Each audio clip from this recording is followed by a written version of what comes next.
Have UFOs crashed on Earth? Have we made alien contact? Is the US government covering up a massive UFO conspiracy? Behind me is one of the most secret military bases in the world, deep in the heart of the Nevada desert. The Groom Lake test site, also known as Area 51 or Dreamland, has been home to US stealth projects since the Second World War. However, in recent years, a more disturbing story has emerged, and that is that the government is back engineering recovered alien spacecraft. Tonight, based on evidence given to us by top military personnel, engineers and scientists, we can exclusively reveal the UFO technology that's being developed behind me. It's a story the US government has tried to cover up for half a century, the truth behind Dreamland.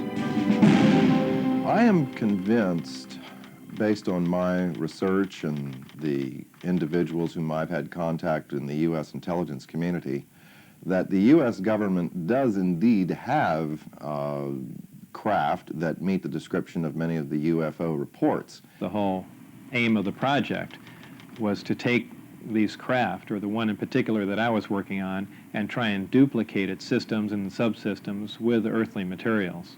I'm convinced beyond doubt that we have recovered aircraft, alien vehicles, that we have made contact with aliens, that we are communicating with them in some way or form, and that we have vehicles and bodies in preservation.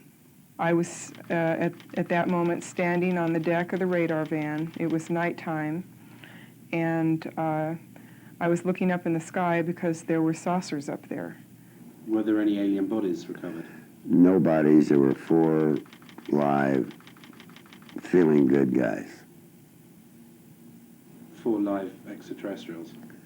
4 live, feeling good extraterrestrial type individuals, yes. They are here, whoever they are, wherever they came from, whatever they're doing.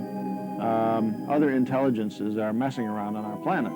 I think that too many people's butts are on the line with this, that they lied to us too long, that a lot of people have stolen legitimate national security money to keep this cover-up going, that they have perpetuated disinformation schemes on the American public, probably on the British public. The Air Force knows that there was a crash saucer, there were alien bodies recovered, that there have been aircraft that have gone up to chase UFOs and have not come back.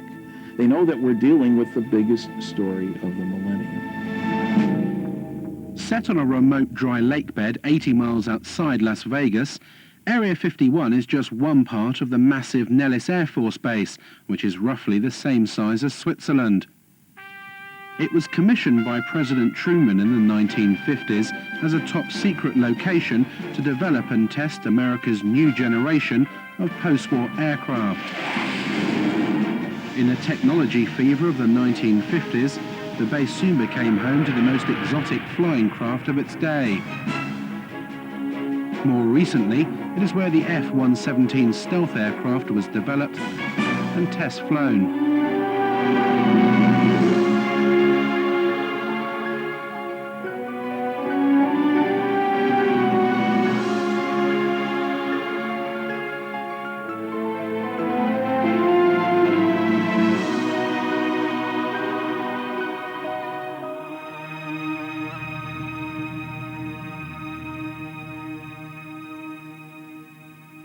This is an area that has been known but officially denied for many decades.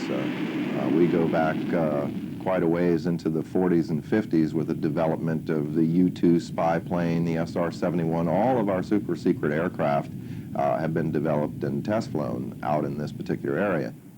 The A-12 from its inception through its retirement was operated out of only 2 locations. Area 51 at Groom Lake was its original home. The first aircraft was delivered there in January of 62, and the last airplane left on June 21st, 1968. The US Air Force denies that Area 51 exists, despite footage of the base and Russian satellite photos that we have obtained, which clearly show hangars and a huge runway stretching across the lake bed. In the face of constant denials of its existence, the base has expanded since the 50s, with several passenger jets now landing every day, carrying hundreds of workers to the base. With this level of personnel, the few buildings that can be observed above the ground are merely the cover for a large underground facility.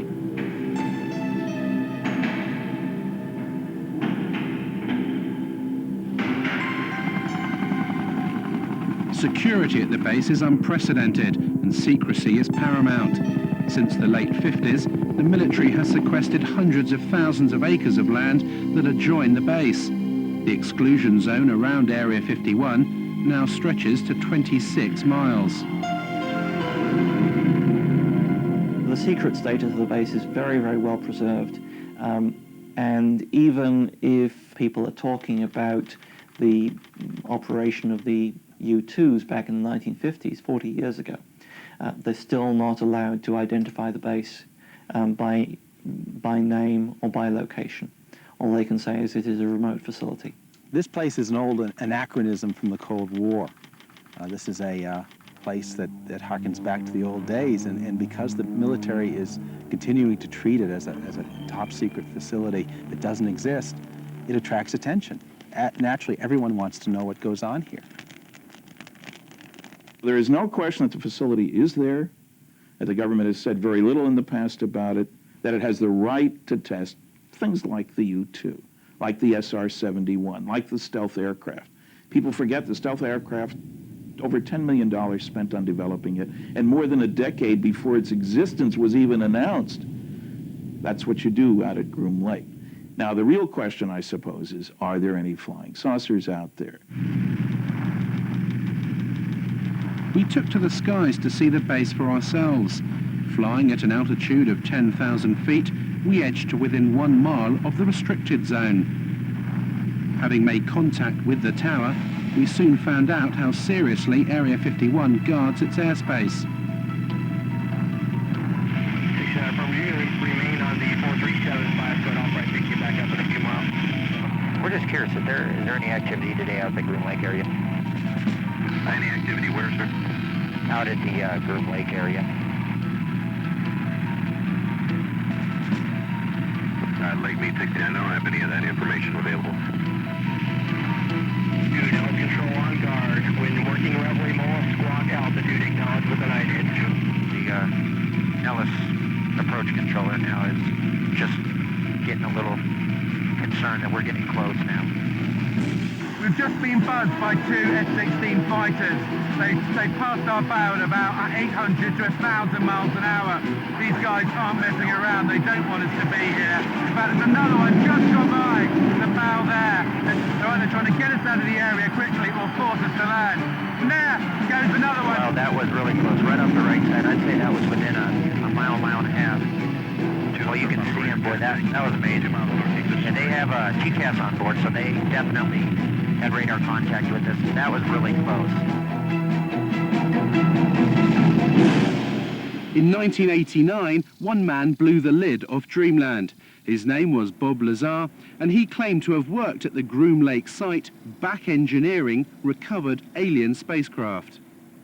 The base is against the side of a mountain, or small mountain, big hill. There are 9 hangar doors, and the hangar doors are not just shiny metal out in the desert. They are painted or sprayed with a sand texture to them, and from what I can ascertain, to prevent satellites from photographing the installation, so they look like the mountain range. It was pretty effective from what I could see. On the first occasion when I drove out there, all the hangar doors were closed, but at close range you could tell that they were doors and they would open. We drove around the left side of the installation, and there was the main entrance in there, and went through some gates and a security check and went inside, and it seemed like a typical government building.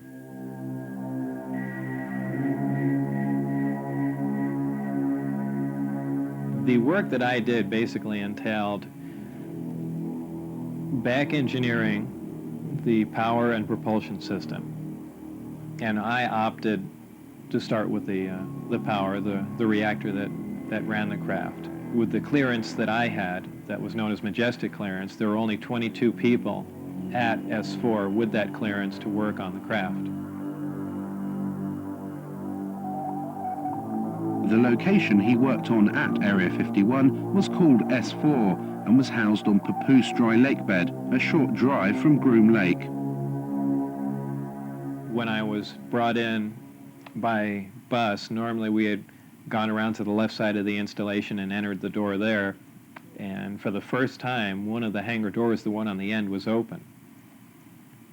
The bus drove up and we stopped there, and clear as day, in the hangar, taking up almost all the hangar, was the disc. Looked like something right out of a science fiction movie. And we stopped, got out, and for the first time I was led in through that door. And as I walked in there, I thought, well, this is the new advanced aircraft we've been working on, and this is why people keep seeing flying saucers, because it's ours, and we've just been testing it, probably for all these years. And when I walked alongside it, I ran my hand on it. I say it's metal because it was cold, so I just assume it was some sort of metal. And in fact, by the hatch that was taken off, there was an opening there, and it had a little backwards American flag stuck on it. So I was positive it was something we had manufactured. I was allowed in the craft on one occasion to see the placement of these systems in case it was important to their operation. So I was, of course, escorted in the craft, and it was obviously made to be piloted by something smaller than the average human being. Very cramped in there. There was a sub-level where a little collapsing floor member opened, and I could stick my head and upper torso down underneath with a flashlight to see how the gravity amplifiers hung upside down. Looked around the placement of the 3 seats, about 1/3 to 1/4 the size of a normal human seat.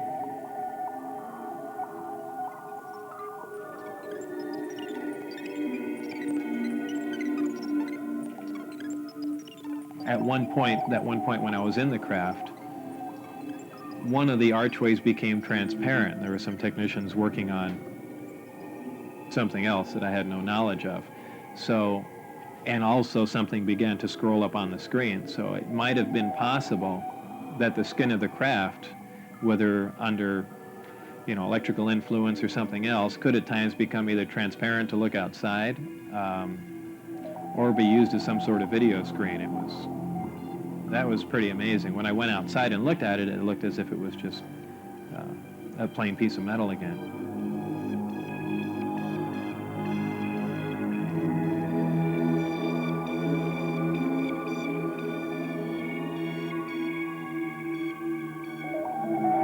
A lot of people say, boy, it must have been exciting to go in there, and I always say it wasn't. It was a very ominous feeling. You really had because it's so, I know it sounds silly, but it's so unearthly in there. Nothing had a sharp edge to it. It was if the seats, the amplifiers that were in there, everything, as if it was made out of wax and heated for just a little bit and then cooled off. Everything had a smooth curve to it, even where a chair met the floor was blended into it. It was if the entire craft was injection molded. No one, let alone Bob Lazar, have been able to verify any of his academic or professional credentials. In 1990, he was convicted of pandering and declared bankrupt. In court, he simply described his occupation as a self-employed photo processor. Is Lazar a fraud? Did he work at S4? Or was he set up by the military to release certain information about the base? The notion that he would make a great patsy and he's the perfect scientist to work on such a project is interesting science fiction. In the first place, we have no reason to say he's a scientist. No diplomas, no papers, no memberships, nothing. In the second place, I worked on security for 14 years. People take security far more seriously than that. One of the strange statements he's made, there are only 22 people working on this thing. Well, you get more than that working on devising a new mousetrap for the government anyway. That makes no sense. And, it has all the trimmings, his story, of a Walter Mitty story. Somebody in his imagination was, stronger, brighter, faster than anybody else. I did a variety of research relative to Bob Lazar. I actually met him. I obtained a copy of his, what they call a W-2 form, which is one of the IRS documents associated with pay.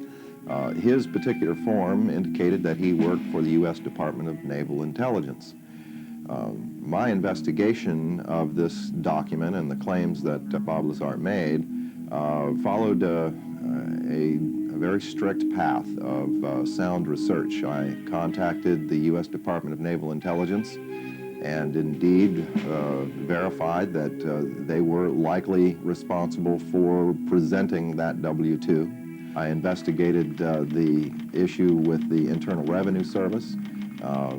They informed me the exact words were, it appears to be legit, that it was a genuine document. It was not something that had been fabricated. There were a variety of numbers, contract numbers and so forth, issued on the document, which I was able to research, again finding that these were highly classified numbers. In fact, Internal Revenue Service ran into a brick wall when it came to trying to track down the actual employer associated with the document. He gave me information about his background, educational background and employment background. I started with his claim to have worked at Los Alamos Lab. I figured, well, that's a good starting point. If he worked at Los Alamos, it's pretty likely that he had an education somewhere. They don't just hire people off the street. And if he worked at Los Alamos, especially on classified projects, it's at least reasonable to assume he could have been hired somewhere else in Nevada to work on similar projects. We went to Los Alamos and got nothing even close to cooperation. They wouldn't respond to our phone calls. They said, we have no information on Bob Lazar. There's nothing in the files. I said, are you sure now? No, nothing in the files. I showed them the phone book entry that Bob had kept that said he was there. I showed him the newspaper article that showed that he was there. Are you certain that you don't have a Bob Lazar? Well, maybe we had a Bob Lazar. Here's an ID number, but he didn't work for us. He worked for someone else. Basically, Los Alamos Lab tried to thwart me at every step. Were completely uncooperative in trying to get information about Bob, and I found that to be the case at every step of the way in trying to verify his background. I'm the one that couldn't find any records or anything. I mean, I'm the one that brought that up, because I was the first one to run into that. Initially, I couldn't get a hold of my birth certificate either, and that was one of the things that concerned me, is they might be trying to make me essentially a non-person. I think it's most likely that Bob Lazar was indeed set up to be the conduit for certain information relating to this extraterrestrial project. On one occasion in the desert, Bob Lazar saw a flying disc being tested. I was brought into the hangar for one of the short duration tests, and the craft was already outside on the lake bed, and lifted off silently and was drifted around for a bit and set back down, and that was pretty much of a marvelous sight. It's a huge thing. It's like seeing a house lift off the ground quietly. It's just, you can't imagine the energy involved to do that and not to make any noise at all. There was some audio communication with the craft, and so I can only assume that there were humans on board, and somehow they had managed to squeeze themselves into those little seats or put something in there to sit on, and obviously they knew how to operate whatever controls there was, or fabricate their own, or retrofit it with something. The Apollo space missions of the 1960s stirred America into space fever. But as the country's finest astronauts hurtled skywards in conventional rockets, did the president know of the existence of saucers and propulsion systems that were literally out of this world?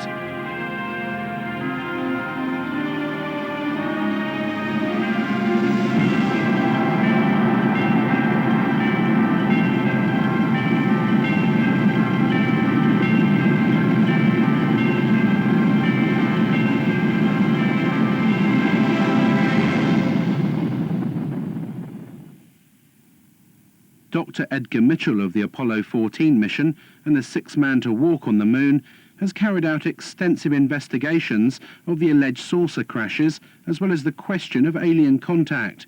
He met Lazar in 1991. I tend to believe that his basic story is true, that he was exposed to what he thought were alien craft, and attempts to engineer and back engineer.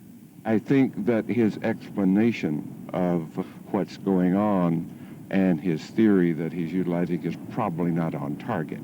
What I think is credible is the fact that he was there.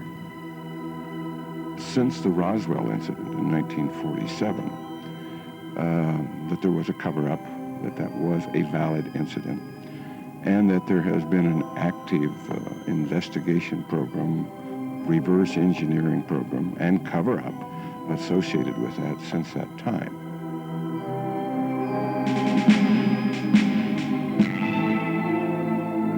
After working at S4 for several months and in clear violation of his top-secret clearance, Bob Lazar decided to tell his closest friend, Gene Huff, about his work at the base. My reaction was to, without pressing him against his will, find out more, get him to tell me anything I could.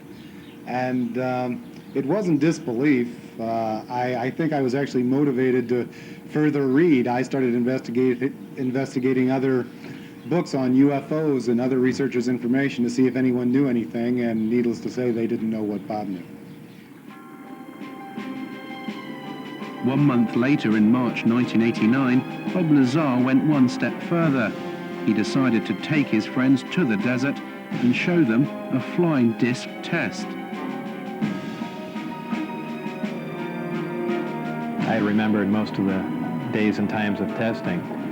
So I believe it was 8 or 9 o'clock on a Wednesday night, somewhere in March '89, I believe. We went out with Gene Huff, my ex-wife, and John Lear.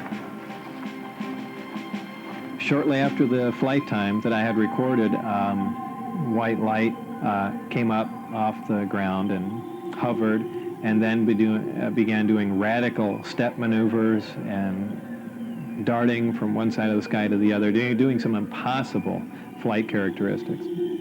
But at times the craft had glowed tremendously bright, where we thought, being miles and miles away, we thought there was something wrong and the craft was going to explode, so much so that we all got behind the car. It actually came closer. It came down the mountain range toward us to where we could actually see it was elliptically shaped. It looked like something that, it's strange to explain. It looks like an explosion that starts to explode and stops and doesn't explode and dissipate. That's how bright the light is. Your brain interprets it as an explosion about to happen. On his third visit with his friends to observe the discs at night, Bob Lazar was arrested. He was taken to an unknown location for interrogation and never returned to Area 51. They threatened my wife. They threatened to kill my wife. They said they'd stop at nothing. They said they thought they made that very clear. They couldn't believe that I had taken anyone out there to show them that, much less left with information like the flight test data, and wanted to know what else I had said, who else I had told specifically. Security agents from the OFI, the Office of Federal Investigation, had been witnessed doing random security checks at his house. There was almost no question in anyone's mind, anyone in Bob's immediate life who talked with him on the telephone, that his phone was tapped. I mean, strange things would happen on Bob's phone and really continue to this day. Dennis Mariani, who was my supervisor, called, and all he said was, "Do you have any idea what we're going to do to you now?" And that was the end of the phone call. They were crazy. They really were. They were completely out of control. When you go to work out at those locations, you sign away your constitutional rights. You sign a piece of paper saying that if you violate your security agreement and you discuss programs that you're working on without a trial, without right of appeal, you're going to go to Leavenworth Federal Penitentiary for 20 years. That's a real big incentive to keep your mouth shut. We had an engineer who worked at this TV station who, before he was here, had worked at Area 51 and had seen one of these craft under a tarp. Walked into a place he probably shouldn't have been. I arranged to do an interview with him. He lives in another city, in another state. He agreed reluctantly as long as I would block out his face. Well, we make the arrangements on the phone. The interview is supposed to happen the next day. He gets up, goes to work. There are two men in a car outside of his house talking into a radio. They follow him to work. When he gets out of work, they follow him home. No interview. I mean, it happened again and again and again. Same scenario. It has been very difficult to talk about this. It's almost like every time I relate the story, it gets a little easier, but when I first started talking about it, it was like my mouth didn't even want to form the words, and the sound didn't even want to come out of my throat. So I can only guess from that there was a very strong suggestion given to me not to talk about this, not to remember it, and if I did remember it, not to ever talk about it to anyone. This man is a 71-year-old mechanical engineer who, like Bob Lazar, claims to have worked at Area 51. He started working there in the 1950s on a flying disc simulator built to train US pilots.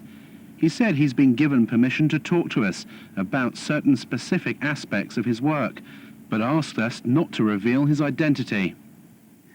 We received a disc from extraterrestrials.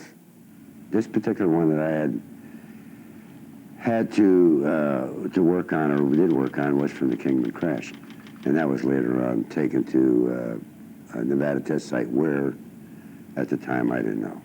Were there any alien bodies recovered? No bodies. There were 4 live, feeling good guys. 4 live extraterrestrials? 4 live, feeling good extraterrestrial type individuals, yes. And where were those 4 extraterrestrials taken? Initially, they were taken to New Mexico. And then several months later, they were taken to the Nevada site. One of the things I worked on was a flying disc simulator to train pilots to fly this strange-looking craft designed for humans to fly, not for any extraterrestrials to fly. His most fantastical claim was that he worked at Area 51 with an alien codenamed J-Rod for 16 years on this simulator project. J-Rod is a gray alien, about 5'4". His role was only as a translator, scientific translator. That was all. If we wanted to put something in the place of what they had, he had to agree with it. I would have a question, and I would bring it up in my mind, just how I wanted to present it with him, and he'd already know that I had this question, and he would already have the answer for me. And if he responded, it would be in my voice. And you wouldn't even open your lips. It is possible that he and a few thousand others are working on a project, either here or elsewhere. Is this a few thousand other greys? A few thousand other greys like himself. The nearest town to Area 51 is Rachel, population 150, and home to the most famous bar and grill in Nevada, the Little Alien. The local residents have seen their highway truck stop turned into the UFO and ET Center of America. Tourists flock to Rachel to scan the skies in the hope of having a sighting. For all the hype, the sightings of bizarre lights in the sky do continue. Local resident Chuck Clark has had many unexplainable sightings. The most remarkable sighting that I've had in the last 3 years took place 2 years ago, February of '93. I watched a glowing object ascend vertically from the area south of Area 51, where S4 would be located, hang motionless in the air for about 10 minutes and then slowly start to descend. All of this while I thought I was watching a illumination flare that was launched from a mortar tube. I can hear jets in the background. I'll zoom back a little bit. This is looking straight over Steve Medlin's ranch, right here off 375 Highway. This is right over the peaks. Once it got down to the ridge line, however, it was in front of the hill that it had come up from behind. The hill was about 12.5 miles from my position.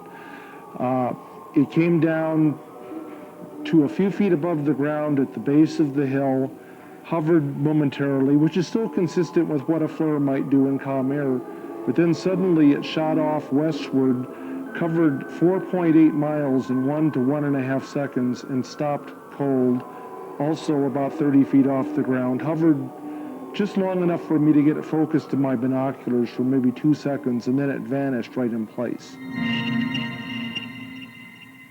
We've seen video of craft that were luminous, that would move across the sky as if it was skipping a stone across water, or sort of a sewing machine effect. What we see across the screen are a series of lights, of dashes of light, as the object moves from point A to point B. And a rather strange warping occurs that's very difficult to unravel until you go frame by frame and you begin to see what is actually occurring. Therefore, we are seeing what you might call a shadow effect of the propulsion mechanism at work.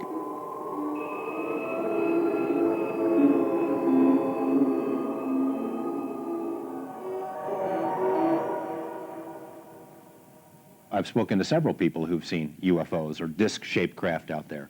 An attorney who lives here in town who has seen one. He saw one land outside the boundaries of Area 51. I've spoken to a very high-level managerial type who worked for a defense contractor out there for a number of years from a very respectable, reputable family. His credentials are beyond question, but he doesn't want his name or face used, and he has seen them many times. There were a variety of craft that were all essentially generically sort of canister-shaped. I guess you would say they were predominantly disc-shaped or rounded, like one of those Chinese lanterns or something or other. They appear to be colorful. At least they were multicolored in addition to the lights that seemed to be able to take on the light of the background. They could camouflage themselves somewhat in the sky by absorbing the blue light from the sky and clouds.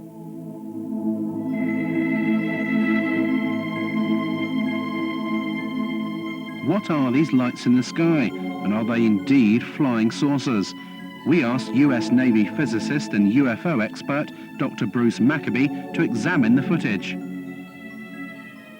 Basically what you see are lights, lighted objects doing things way off in the distance. You don't really see any structured craft. Some of the video material, very small amount that I've seen, seems to show lights doing strange things like hovering and then moving suddenly to another location maybe, and moving slowly and jumping around a little bit. I've concluded that they aren't ours. That means they belong to somebody else, and you know, they're not made here on Earth, basically, so they must be coming from the outside. How they get here, you know, who, in quotes, they belong to, I don't know. You know, extraterrestrials is a reasonable proposal. All the arguments that have been put forth that it couldn't be people from another star system in the galaxy or whatever, because they can't get here from there, those arguments are not physically correct, because we could get there given enough time and money and desire to do it. However, it's clear that these other intelligences, whatever they are far beyond us in terms of technology. Coming back, just doing a loop, doing a loop. Now what I'm going to show you is a computer-enhanced version of what you just saw, and we're just going to look at the one portion where the UFO was appearing in the left-hand corner, going to the right, and then coming back again. That's all we're going to see. We're going to see it repeated over and over again. This part of the frame has been chopped out of the full frame. So I'll just let it run, and it goes back and forth, repeating. And if we stop it, and here's the shadow, and here's the UFO. So basically we have a triangle with one side and two angles that we know. The net result is I can calculate the UFO position in three-dimensional space. Right. Turns out to be about 7,000 feet away from the camera. So having analysed it, what we seem to have here, Bruce, is a genuine UFO. Yes, there is an object out there 7,000 feet away. It wasn't one of ours.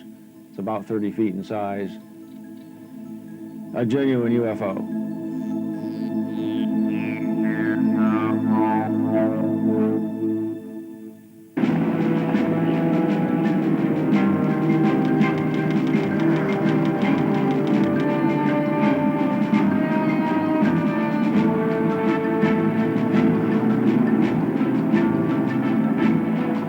The security at Area 51 is formidable. The entire perimeter is surrounded by motion detectors and cameras. Armed guards patrol in jeeps and helicopter gunships are deployed to warn off anyone who challenges the borders. We headed out deep into the desert over 80 miles outside Las Vegas. Traveling down the recently renamed extraterrestrial highway, we'd come to see America's most secret base for ourselves. The only approach to the base is a dusty 10-mile track called Groom Lake Road. Anyone approaching the border can clearly be seen for miles, and as we've been warned, our every move was being monitored by the security patrols and cameras on the hilltops.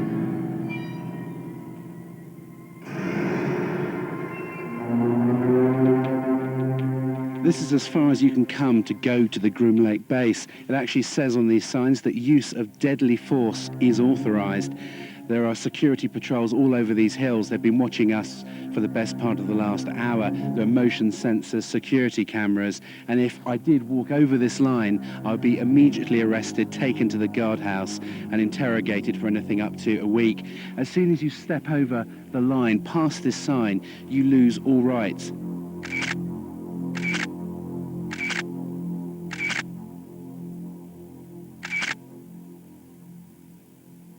What's amazing to me, Glenn, is that the entrance here is so unassuming. They've got this rickety sign saying use of deadly force authorized, but you literally could, if you didn't know what you were doing, you just carry on straight into the base. That's the idea. You don't encounter any people here. If you went into the guardhouse that's there about a quarter mile in, you'd be arrested immediately because you've already passed those signs. They don't want to answer any questions, so they don't put any people in vulnerable positions. And as you come off the highway up there, the extraterrestrial highway, there's no sign saying Groom Lake. There's nothing, is there? No, I've put up a secret base sign up there occasionally. Secret base this way, but it doesn't stay up for very long. And on foot or in car, this is as close as you can get to Groom Lake, isn't it? This is physically as close as you can get. Unfortunately, you can't see anything from here at all. How far are we actually away from the base? We're about 13 miles northeast of the base right now. Right. And if we continued up this road, if we drove into the base now past the signs, we'd be arrested? If you drove beyond here 20 feet, you'd be intercepted. As night fell and determined to see the secret facility, we headed for Tikaboo Peak, which overlooks the base 7,000 feet above the desert. At our base camp, I talked to Glenn Campbell, who founded the Area 51 Research Center in Rachel and who produces the Groom Lake Desert Rat newsletter. He gave up a successful career in computers to devote his life to uncovering the truths of Dreamland. This is a large facility as big as the state of Connecticut. It's got lots of unknown, unexplored areas that you could store anything you want. Area 51 is only the best known secret base of a vast complex. They could house a lot of different things we don't know about. But there's actually no fencing, is there? Yet they know when you cross that line. It's simply marked by orange posts every few hundred feet. It's easy to wander across this line, but as soon as you do, they're going to detect you and they'll be right on you. This is a very harsh military border. It's not a place for tourists. Military has never said there are no UFOs. It's never directly denied any of the Area 51 stories. It would have been so simple when these claims came out, these Papoose Lake claims, for the military to simply say, look, we have nothing there. They could take a few reporters to this area and show them, nothing there. The military hasn't done it. The military has stonewalled. It has remained silent. And that's the most damning thing that they can do. At 3 a.m. we started our final ascent of Tikaboo. We needed to reach the summit before daybreak in order to see the base lit up for its nighttime test flights. Even at night, the roar of the jet shattered the silence of the desert.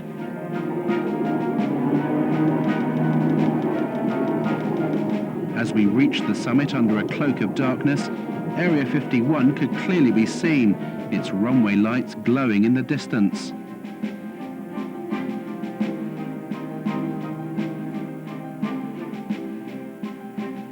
After trekking for several hours, we finally set up camp here, some 7,000 feet up. And since the crack of dawn, we've been watching non-existent flights, ferrying non-existent personnel to this non-existent base. Tikaboo Peak is the last safe vantage point where you can clearly see Dreamland. But how long before this too is claimed by the military?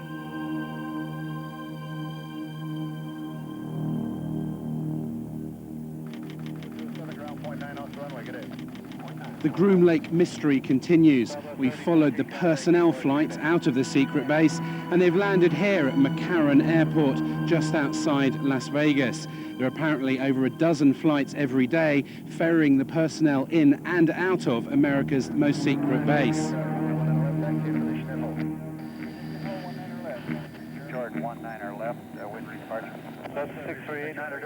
I was called at a random time. The operator would say, "Mr. Lazar, it's now 4:15 a.m. We expect you to be at McCarran Airport at 4:45. Your plane will be leaving at such and such time." I'd drive there, check in, board the plane, and the plane would fly out to Groom Lake.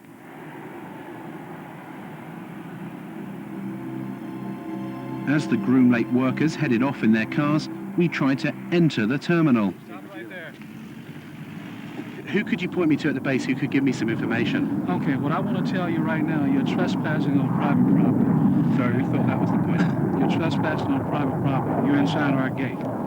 And I'm going to advise you right now to leave the premises immediately. Okay? Is this government? You're to do that immediately. This is private property.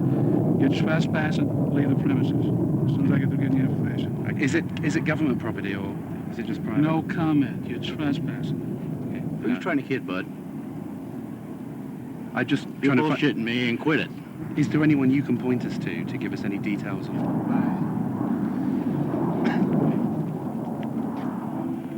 As we were ejected from the airport, yet another Janet flight left for Groom Lake. Reporting 737, wind calm, runway 1 and left, Liberty go. 19 left, early left turn. Roger, early left turn to 150, fuel south to sunset. 31. Janet 3, Janet 605, cross runway 25 right, kind of ground point 1 on the other side, good day. Our investigations have revealed that a private company is working with the US military at Area 51. We believe this is the company, EG&G Special Projects. It's worked for the last 50 years on top secret and sensitive projects with the US government, and it's said to control the Janet flights that take the workers to the base, as well as all the security and technical support for the back engineering of alien spacecraft. I did not work for EG&G directly. I was just interviewed in one of their facilities at McCarran Airport. A short time later, I was called back in for this new job at S4, and they had explained to me that it dealt with some sort of field propulsion system, and I was just under the assumption that this is an advanced type of aircraft that's being worked on, and I was excited about the position. You have to leave the private property. Okay. So actually cut your camera off and please leave. Does it have any connection with the Groom Lake base? I'm asking you to leave the property.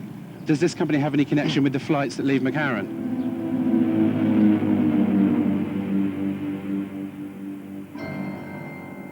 EG&G has been the central civilian contractor for Groom Lake basically since the beginning. They're the people who, military folks come and go, other contractors come and go. EG&G has had the contract since the very beginning. So if anyone were to know what's going on out there, it'd be EG&G. They're not talking. We phoned EG&G to clarify what their role is at the base, but they would only confirm that the company is working on several classified Department of Defense contracts at various remote locations in Nevada. They would not comment on the exact nature of the work, but did state that it was connected with EMP, electromagnetic propulsion.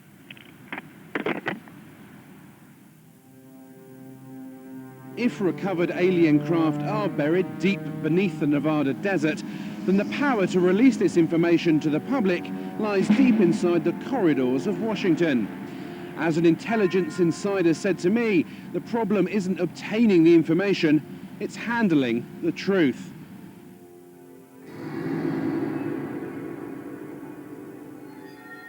Are these alien craft above Groom Lake, or are they man-made? Have the US military developed the technology to build flying discs? Join us next time on Dreamland.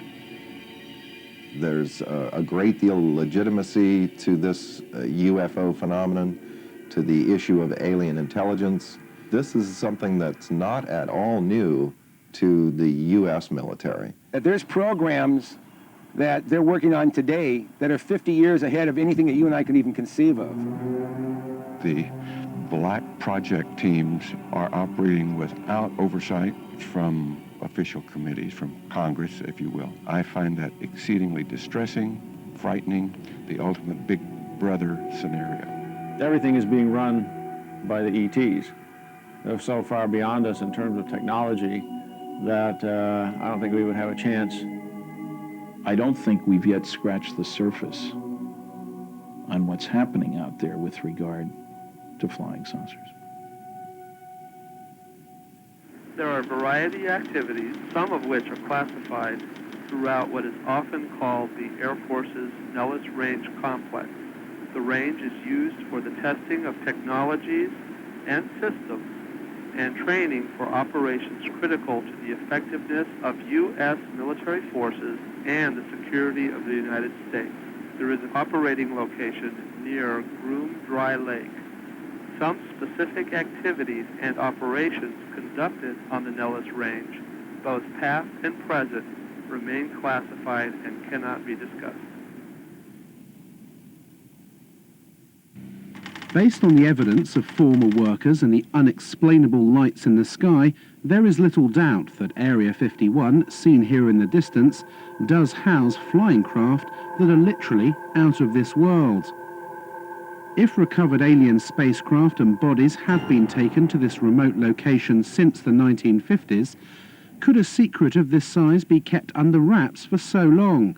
And if so, who's keeping it? We're dealing with a cosmic Watergate.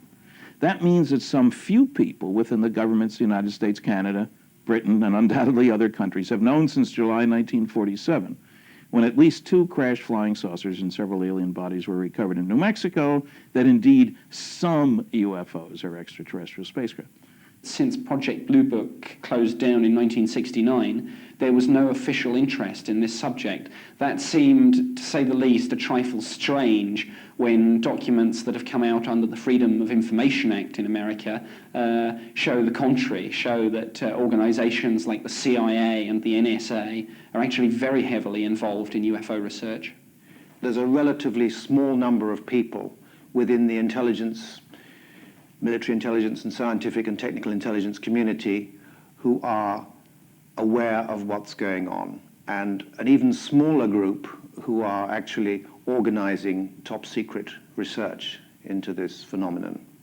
Whenever we'd have a crash, the staff people would tell the public information officer, use story number 38 in the book, and he would release details according to a standard release procedure for that kind of a story. And they never told the truth because that was always classified information. The government is fighting tooth and nail. It will not reveal any kind of information about that base, and as a result, workers, people who helped win the Cold War, who dedicated their lives to these secret programs, who kept their mouths shut for all these years, are dying because of exposure to toxic materials that the government refuses to acknowledge exist out there, because they refuse to acknowledge the base itself. If it is already explained, there's nothing exciting, why can't people talk about it? Presenting Cosmic Journey. One of the most revealing glimpses of just what the Pentagon knew about the existence of crash saucers and alien contact came in 1989 with the development of a top-secret project codenamed Cosmic Journey. Cosmic Journey is a new experience in live entertainment, a new concept and a new dimension. This is something that no one should miss, and I guarantee you that millions and millions of people throughout the world will remember this for the rest of their life.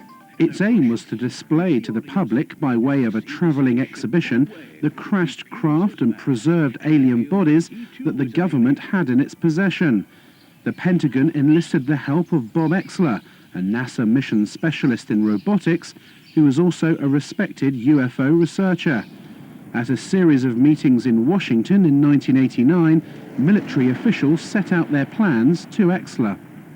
They were devising a variety of kiosks to show the history of the UFO sightings, UFOs associated with the space program, and of course aliens associated commonly with the abduction phenomenon. I was shown a photographic rendition that involved an actual, what appeared to be some form of an alien creature, typical to the gray aliens that have been referred to popularly in the publications and in the press. The creature was encased in sort of a glass coffin-like structure that was being preserved. There was a lot of apparatus, tanks and so forth, probably some form of a cryogenic tank to preserve the body from decay.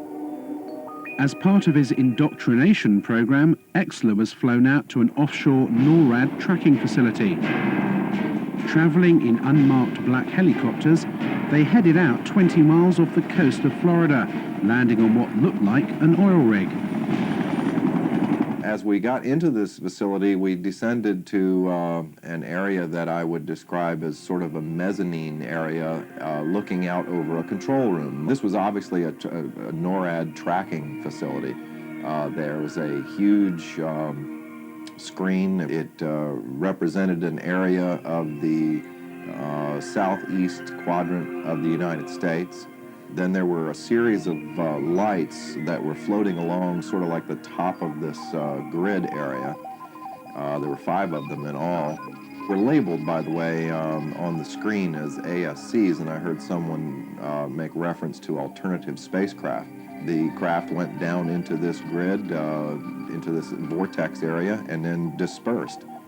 And no one seemed to be concerned at all. Presenting Cosmic Journey, an experiential entertainment concept of Kenneth Feld Productions. I've not since been contacted by anyone associated with the Cosmic Journey.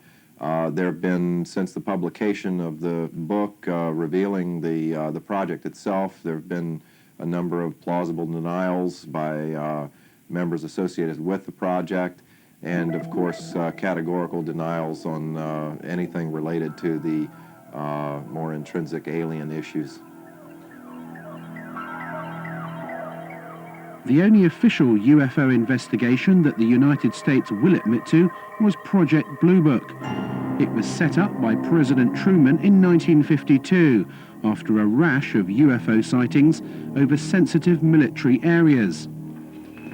Was it a genuine attempt to investigate UFOs, or just a smokescreen to keep an increasingly anxious Congress and public at bay?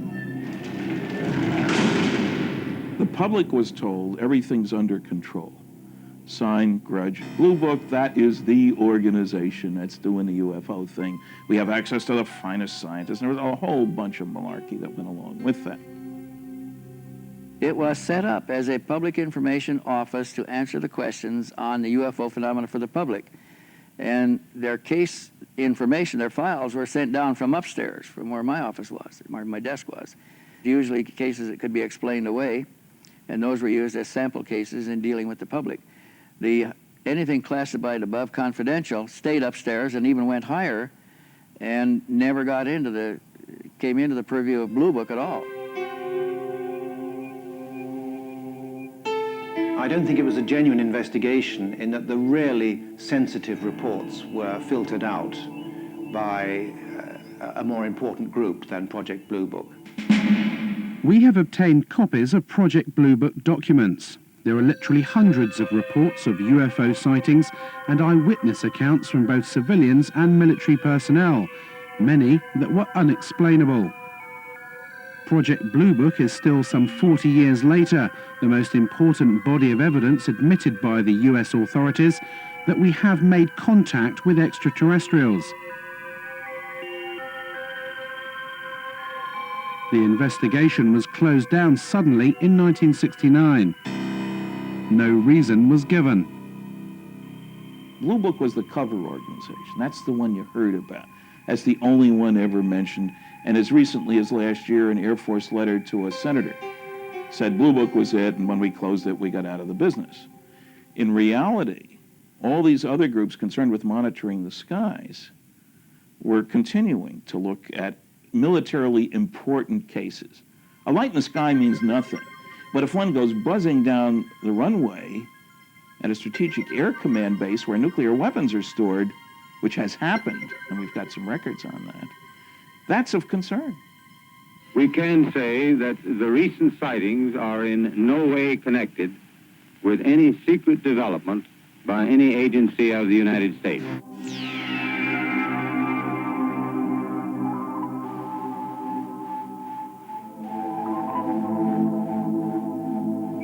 You can go and look through the Project Blue Book records and find numerous sightings which have been, quote, explained. And you go and look at the explanation and you find the explanation does not fit the description by the witness or witnesses. That's evidence that the Air Force was trying to get rid of the problem by explaining it away at all costs. The evidence seems to suggest that the United States government is still investigating UFOs. The question is, who's in charge? Both the NSA, FBI and the CIA deny any responsibility. Because all information regarding extraterrestrials is handled as SCI, sensitive compartmentalized information, even the President of the United States in the White House behind me may not know the whole story. Who's in charge? Is it the President? Is it the Air Force? I'm convinced that we still have an analog with Majestic 12, a group of outstanding people, intelligence community primarily, and some technological people are running the show. Presidents come and go, the intelligence agencies go on forever. To the best of my knowledge, there is no official UFO investigation unit operated by the United States government. However, unofficially, the records show that the Defense Intelligence Agency, through its Defense Attaché system, has a remit to report on UFO incidents worldwide, and that's easily provable, despite the fact that the DIA maintains they have no interest at all in the subject. I tried during my 3-year tour of duty to establish contact with an opposite number in the United States. I made repeated attempts to do that, but consistently drew a blank. I was told that since Project Blue Book closed down in 1969, there was no official interest in this subject.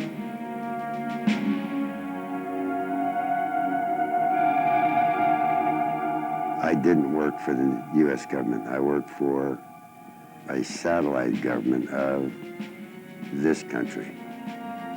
As far as the Senate concerned, I think there was only one left, and that was Bob Dole.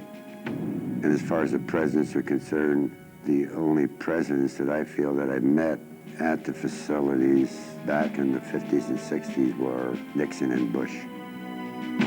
We contacted former President George Bush to ask him what he knew about the existence of recovered alien craft and the developments out at Area 51. We received a fax response. Unfortunately, we are not able to provide answers to the questions that you send. President Bush's policy of long standing is not to comment on or engage in speculation about alleged classified programs of any kind.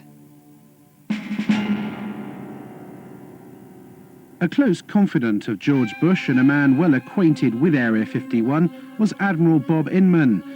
His credentials are impeccable. He was director of both Naval Intelligence and the National Security Agency, as well as deputy director of the Defense Intelligence Agency and the CIA. In a telephone conversation with Bob Exler in 1989, he referred to recovered vehicles becoming available for research. Do you anticipate that any of the recovered vehicles would ever become available for technological research outside of the military circles? Again, I honestly don't know. 10 years ago, the answer would have been no. Yeah. Whether as time has evolved, they're beginning to become more open on it, is a possibility. He knew from an official standpoint that these vehicles, these objects existed, that they were in military, U.S. military custody, and that there were scientific projects associated with those.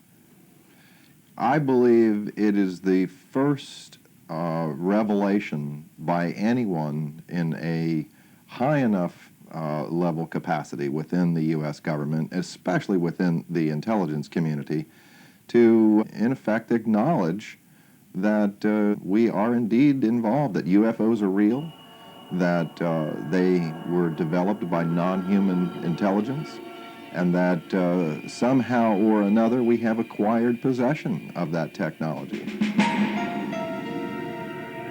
Inman does not say much. There is no reference, there's no mention of UFOs, spacecraft, anything like that. The conversation centers on recovered vehicles, technology, and so forth. But Admiral Inman was aware of the subject matter, and we know from his executive assistant, Tom King, that there was to be no public discussion of these matters, the matters that had been discussed between Exler and Inman, because of national secrecy laws. We ask that you not quote him or use his name in any manner without his prior approval. Inman retired from government service in 1982 to become president of Science Applications International Corporation of San Diego. Interestingly, one of the company's primary areas of research is into gravitational propulsion systems, the same method of propulsion of flying discs that Bob Lazar worked on at Area 51. Jane's Defense Weekly, the popular military and defense publication, published an article about SAIC, and there's a postscript to the article that anyone who believes in the science of anti-gravity to be too arcane, too esoteric, even for the U.S. Air Force, should consider the electric propulsion study undertaken by SAIC for the Astronautics Laboratory, which is now part of the Phillips Lab. The study's primary objective was to outline physical methods to test theories of inductive coupling between electromagnetic and gravitational forces to determine the feasibility of such methods as they apply to space propulsion, and in simplified terms, an anti-gravity propulsion system. It remains for some the ultimate quantum leap. Well, it's possible, one, because I saw the equipment that would do it, and two, it is theory that would work. Gravity distorts time, and like I said, that's not a theory, we know that to be true. And if you're bending space and time along with it, when you wind back up in that place, you're there between the ticks of a clock.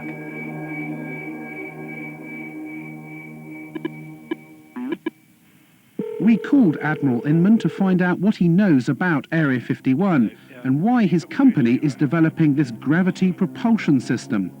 Let me get right to the point that you're after. Yep. I had occasion in several different jobs to ask the question, was there any credible evidence?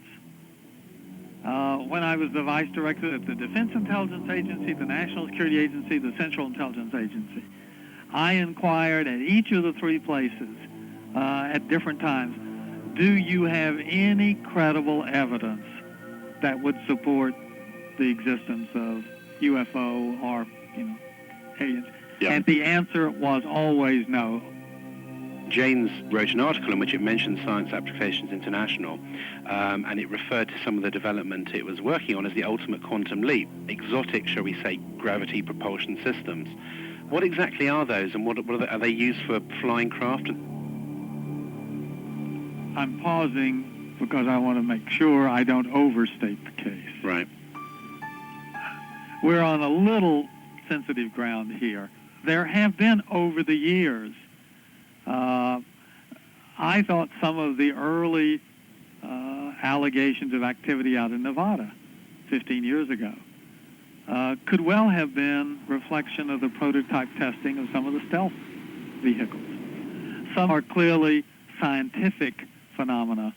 Some of it, again, will be something as simple as weather balloons that break loose, that get lost and go drifting.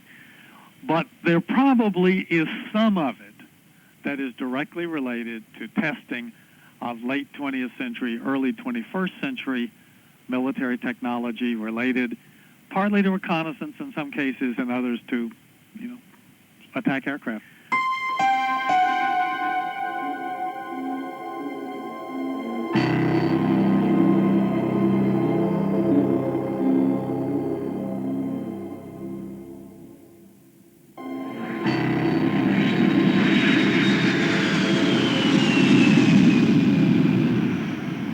This is the Nellis Air Force Base, one of the top military installations in America. It's split into 4 main areas. The Tonopah and Nevada test sites, where America's top-secret nuclear tests take place, as well as the Nellis bombing range, where the latest jets and bombers are put through their paces. It's also home to Area 51, so if there are flying saucers being tested over the desert, then the personnel at Nellis definitely know about it. We were contacted by a former radar operator at Nellis, who confirmed that she had witnessed a classified flying disc test out in the test range. She left the Air Force in 1985 and is too frightened to reveal her true identity. The flying disc test took place at night in the desert a few miles from the base. I was at that moment standing on the deck of the radar van. It was nighttime, and I was looking up in the sky because there were saucers up there. There were 10 to 15 saucers, and they were glowing orange on the bottom. The one that was closest to me, I could see in pretty good detail.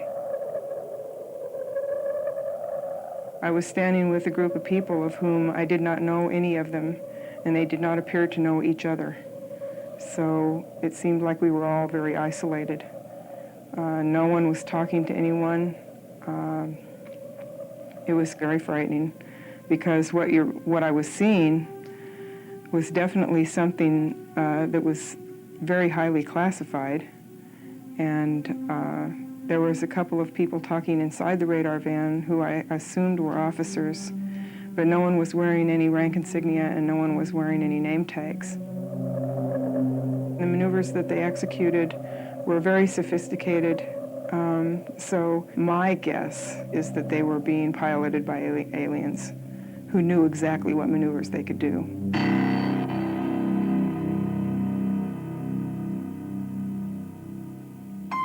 As part of the test, she was taken to what she believes was Area 51. We were taken to a medical facility that was very sophisticated.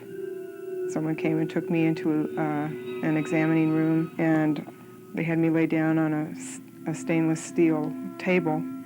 And someone came in through the door, walked around the table up beside the right side of my head, saying in a real deadpan, monotone voice, "Stay calm, stay calm, stay calm." When he got up by the side of my head, he had a hypodermic needle hidden in his hand. He brought it up, and it went straight into the right side of my neck. And whatever chemical it was went straight to the brain. It has taken her over 10 years to come forward with this information. It has been very difficult to talk about this. It's almost like every time I relate the story, it gets a little easier, but when I first started talking about it, it was like my mouth didn't even want to form the words, and the sound didn't even want to come out of my throat. So I can only guess from that there was a very strong suggestion given to me not to talk about this, not to remember it, and if I did remember it, not to ever talk about it to anyone.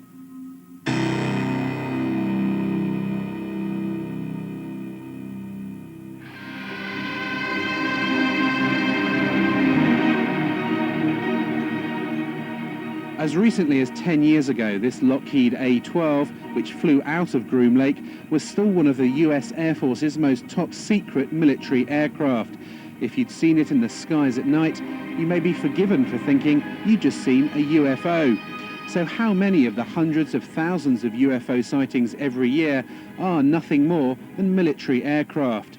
And is the great secret of Groom Lake just a 21st century descendant of this airplane?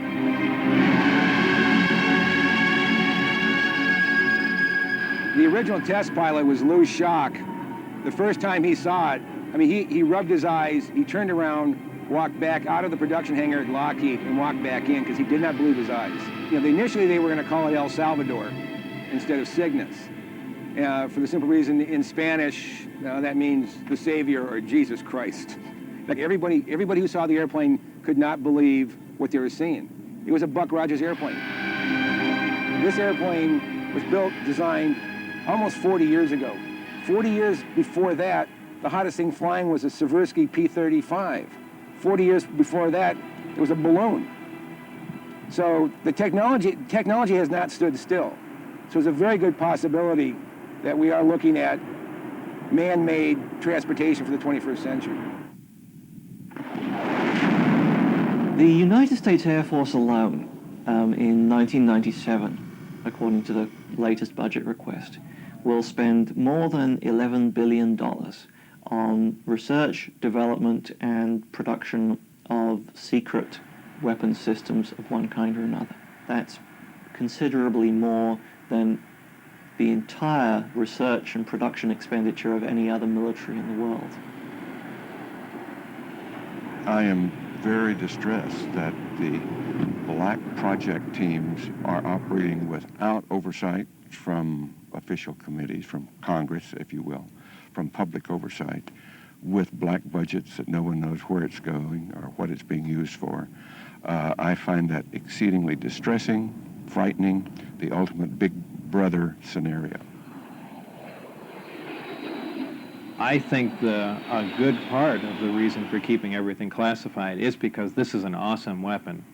Now you think the amount of energy that this system can put out, weapon system if you want to look at it as that, and it obviously had some weapon potential. Just think about being able to deploy something like that virtually instantaneously anywhere in the world.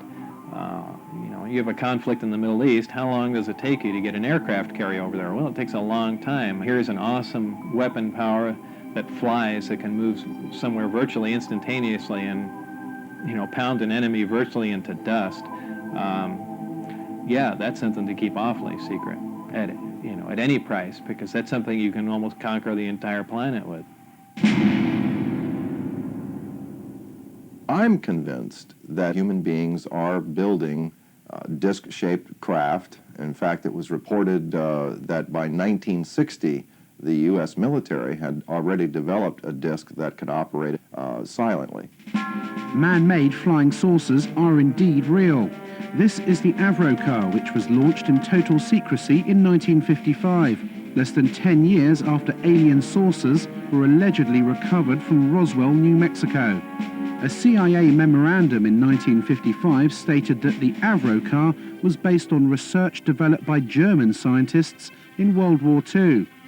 We have obtained the only film ever taken of the first top-secret test flights in Canada in 1960. Why was the military test-flying saucer-shaped flying craft in the 1950s, when Project Blue Book denied they existed? Was it a cover to hide the real alien saucers being tested out at Area 51? Like Project Blue Book, the Avrocar was scrapped suddenly in the late 60s after millions of dollars were spent. No reason was given. More recently, the Lockheed Skunk Works in Palmdale, California, unveiled Project Dark Star, an unmanned aerial reconnaissance vehicle. Seen in hangars or in the skies, it is a UFO. I think it's time that you get a look at the newest star in the world of airborne reconnaissance. Ladies and gentlemen, I present Dark Star.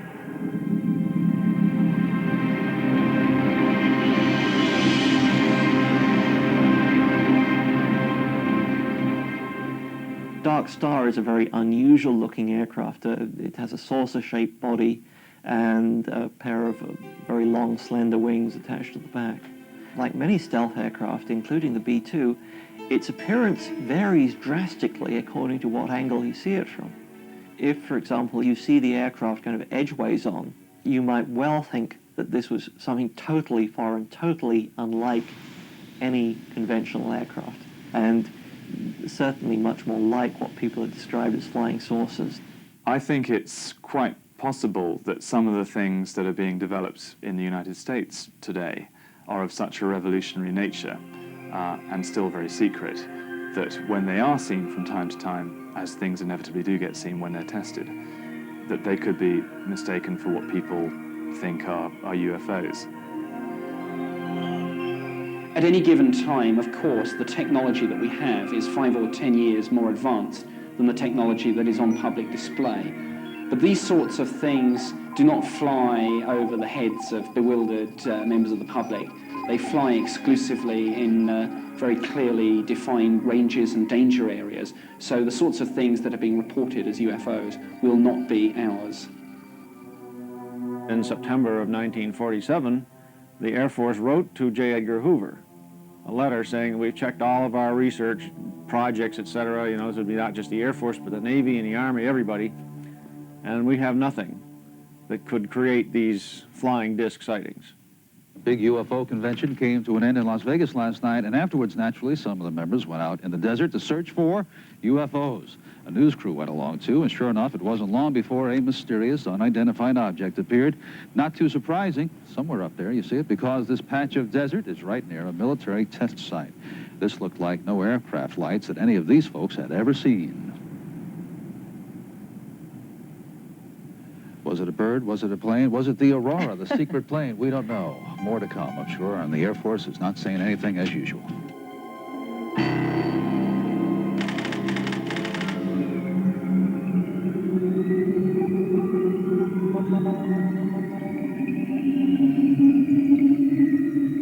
If UFOs are man-made craft, how do you explain the tens of thousands of cases of reported alien abductions every year? In 1975, 7 loggers were heading home after a day in the forest to Show Low, Arizona, and came across a bright light in the trees in the distance. Driving closer, they could clearly make out the shape of a flying saucer, which was lighting up the forest around them. Mike Rogers and Travis Walton were in the truck. Stop, Mike! Stop the truck! It had lighted spots on it and was basically metallic, had a metallic framework. My first feeling was that it looked rather beautiful. But at that time, it wasn't making any noise and it wasn't moving. It was just quietly perched there in the air. Travis! Travis! You son of a bitch! How are you doing? Oh, my God! When it started to move, the sound got real powerful, and I jumped for cover, and I got down behind this log, and the guys were yelling, "Get away from there," and they were swearing and everything, and I was getting, you know, pretty scared myself, and I made up my mind to make a run for it. And when I raised up, wham, something hit me. A beam of energy, a bolt of lightning, but it wasn't like lightning. It was like straight-sided, like a deliberate beam of energy, but it was so powerful it created like an explosion that lifted him off his feet and blew him backwards. And here's Travis flying back through the air. He landed some distance from where he'd been standing, landed flat on his back, and as he's going through the air, his arms outstretched, he looked lifeless at the time, like the concussion of it had already killed him or knocked him out or something.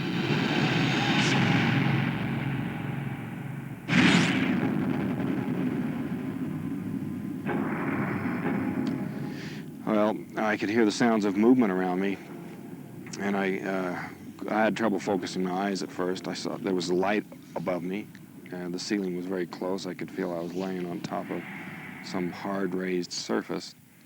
But when I finally got where I could focus my eyes, and I saw these creatures standing over me, I just flipped out. I just instantly became hysterical. I started screaming. I was definitely not in a hospital. And can you describe what these aliens look like? Well, they were basically humanoid, you know, 2 arms, 2 legs, like that. But they had very large heads, no hair, huge eyes, sort of a pale grayish-white skin, and they were wearing coveralls, a kind of a brownish coverall. After spending what Travis remembers to be an hour or 2 inside the craft, the aliens put a mask over his face and he awoke in the middle of the road with the craft above him. He'd been missing for 5 days. What do you say to people who say, you know, these 7 loggers in the woods just made this whole story up?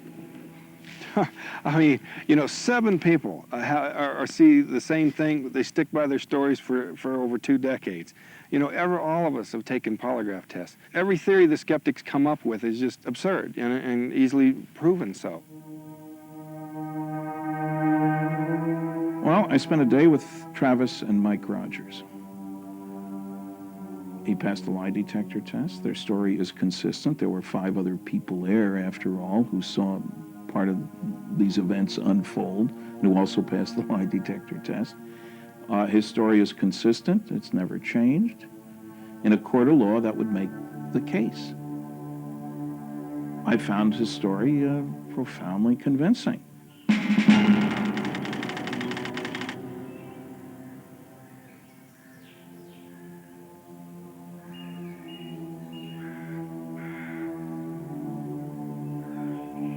This is the Saratov Air Base, 200 miles outside Moscow. Behind these barbed wire fences is the Russian equivalent to Area 51.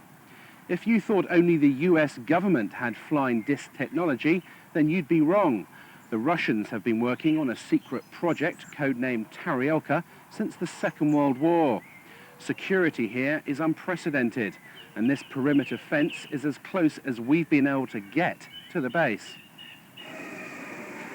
We did secure some footage of the flying disc in the hangar. The codename for the project is Ekip, and it has been designed for humans to fly.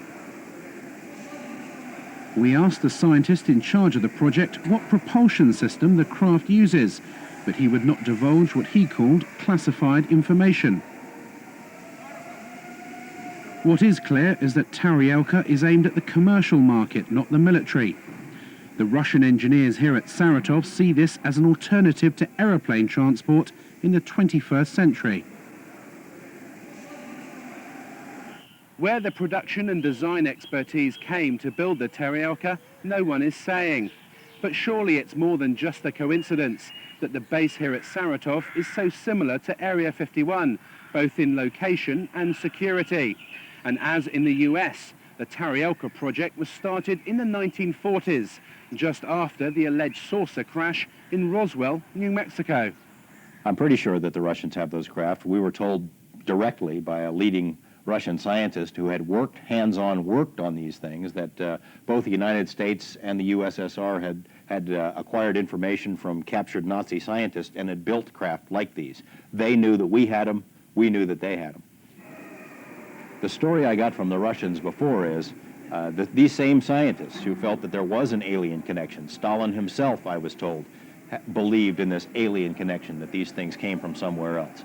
Now, I think because of the political changes and the political uncertainties in that country, even these scientists are backing off from that position. Well, we're not quite sure if these are alien anymore. They're not certain that the Kremlin needs any kind of a UFO expose right now. The Taryelka will be on display at trade shows around the world in a few years' time, sold off to the highest bidder. The fact that mankind may be transported in flying discs in the early part of the 21st century is a startling transition from science fiction into science fact.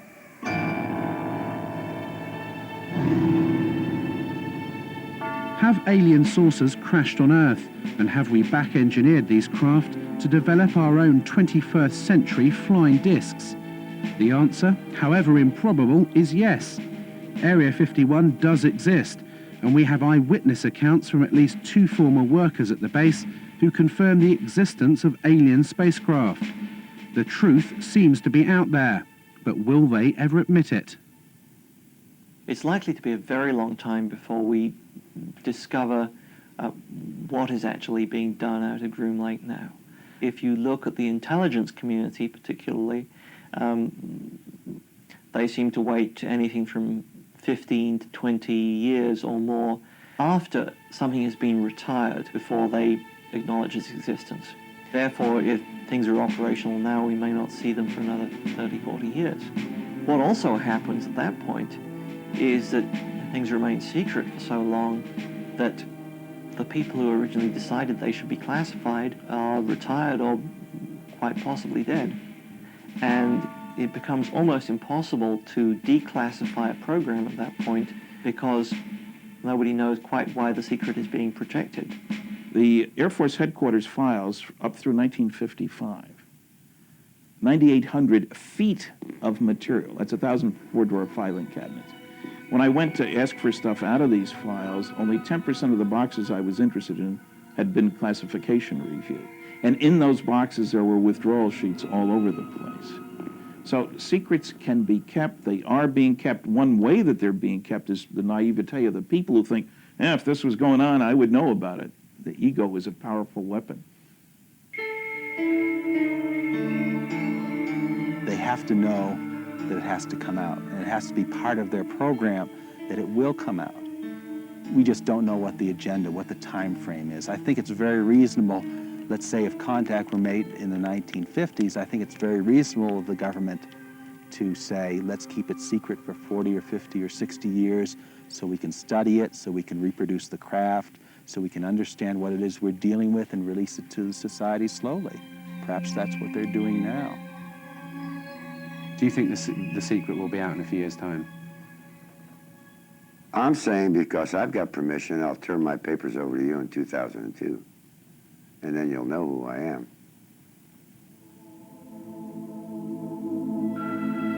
It's my impression that eventually there will be a weight of evidence so massive that society will admit that they are here, and at which point the government will have to admit that they've known a lot more than they've said all along. And this isn't just the U.S. government, this is virtually every government in the world. In 1979, the SETI program was set up to search the far reaches of space for intelligent life.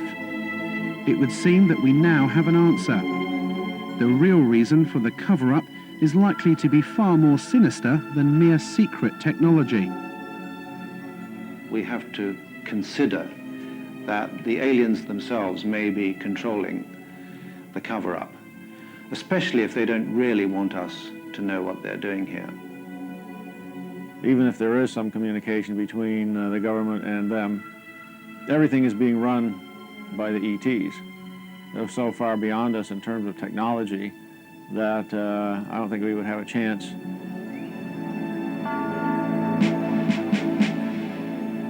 They, the officials in charge of this information, are going to look rather impotent were it known that there are extraterrestrials invading our airspace against whom we have inadequate defense.